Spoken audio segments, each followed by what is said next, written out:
Karen and I have the joy of getting to meet families that have made a decision to adopt, and it's always so wonderful to hear how they started their journey towards adoption, and how God led them and planted that seed in their heart for the ministry of foster care and adoption. And adoption really is a ministry. It really is an opportunity to make a difference in a child's life.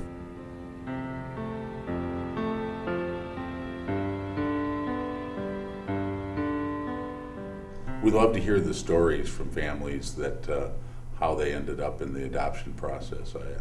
I always love to tell families about the special situations that God places them in. We're looking for families who are interested in making a permanent commitment to a child, that can take a child into their home that they barely know and start encouraging attachment and bonding right from the moment the child moves in. So we're also looking for people that can balance consistency with nurturing, because our children need the structure as well as the nurturing. And other characteristics: flexible expectations, they're up for a challenge, and they're willing to go the distance with a kid who has experienced a lot of losses in their life. We get to be the tour guide through the journey. We get to help them through the difficult processes, and when we're at the end standing in court with this family when they're consummating, there's no greater reward than knowing that you've successfully put together a family and that they're going to be successful in life, and that you've helped these kids go on to be something wonderful.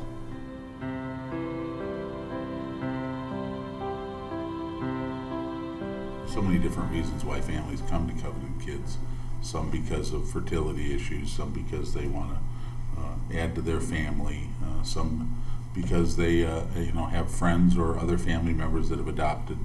So we always try to encourage families to let that seed grow and to nurture that ministry in their hearts, and try and make a difference in the lives of these children.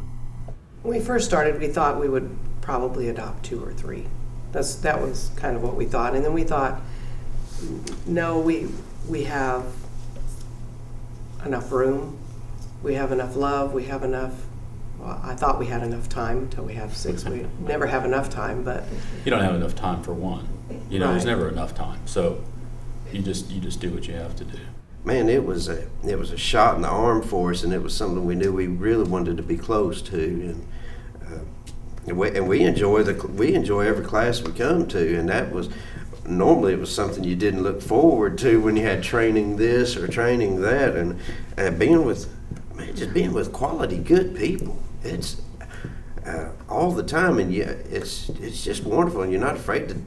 You're not getting hammered about talking about God and needing His help or asking somebody to pray for you. It's wonderful. The support system, we love the support system that we get. If we call and say, this child is doing this or that, and this is an area that we could use some help in, then you guys pray and you search out every possible avenue to help the kid with whatever it may be. And that's something that we hadn't really worked with before. I wanted to have a baby, and I felt like it was the perfect time in my life to have a child. I was just single, and I was like, well, this is not going to work. And my cousin went through the process, and she adopted twins.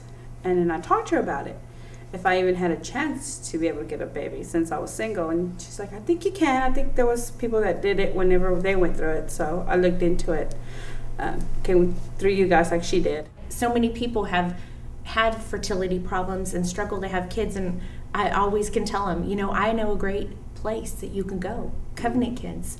They're not just an adoption agency.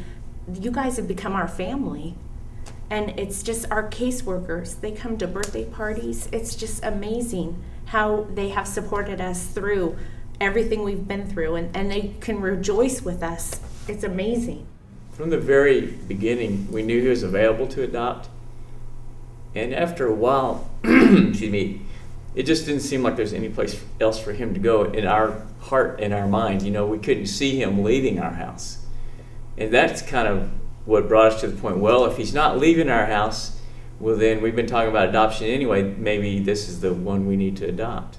Deanna was 6 weeks old, and just a tiny little thing, fat little cheeks. And I don't know, it was, we fostered several kids, and with her, I just felt really protective of her right away. And it was not long that she'd been in our home that we really both, I think, were kind of hoping that things would work out where she would be available for adoption.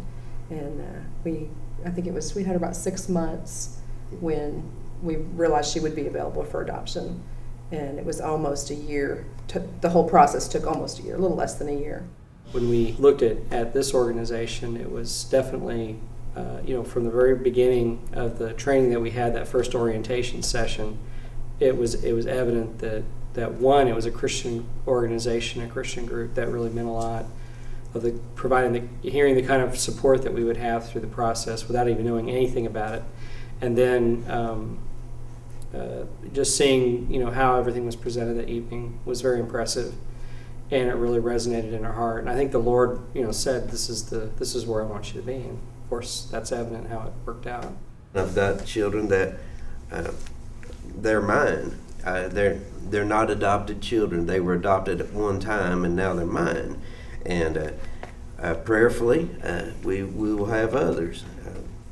We believe this is what God has called us to do. If we call ourselves Christians, pure religion and undefiled as this before God and the Father is to visit the widows and the orphans during their affliction. And that's if we can just do our little bit to our corner of the world is what we were wanting to do. And These children don't want to leave home. And our other kids from probably 8 or 9 years old, oh, I can't wait till I'm grown up and I can have my own house and I can leave. And these kids, it's funny, their story is, I'm never leaving. And Jordan said, okay, well, I'll leave, but I'm building my house in the backyard so that I can see you every day.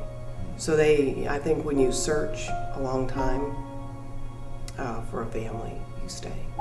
The moment they gave her to me, that they sat me her in my hands, every minute of it, every heartache, every friend who got pregnant accidentally that broke my heart when they tell me, every baby shower I sat through and tried not to cry, and every Mother's Day, Mother's Days were the worst, to sit and listen to all the moms be congratulated and just given their day of celebration for being a mom. It would kill me. And all of that didn't matter anymore as I had that baby in my hands, and my heart was just flooded with love. And it took every heartache, every disappointment, all of it away. And if I never have, I don't even want to have my own children. It's taken away that desire completely.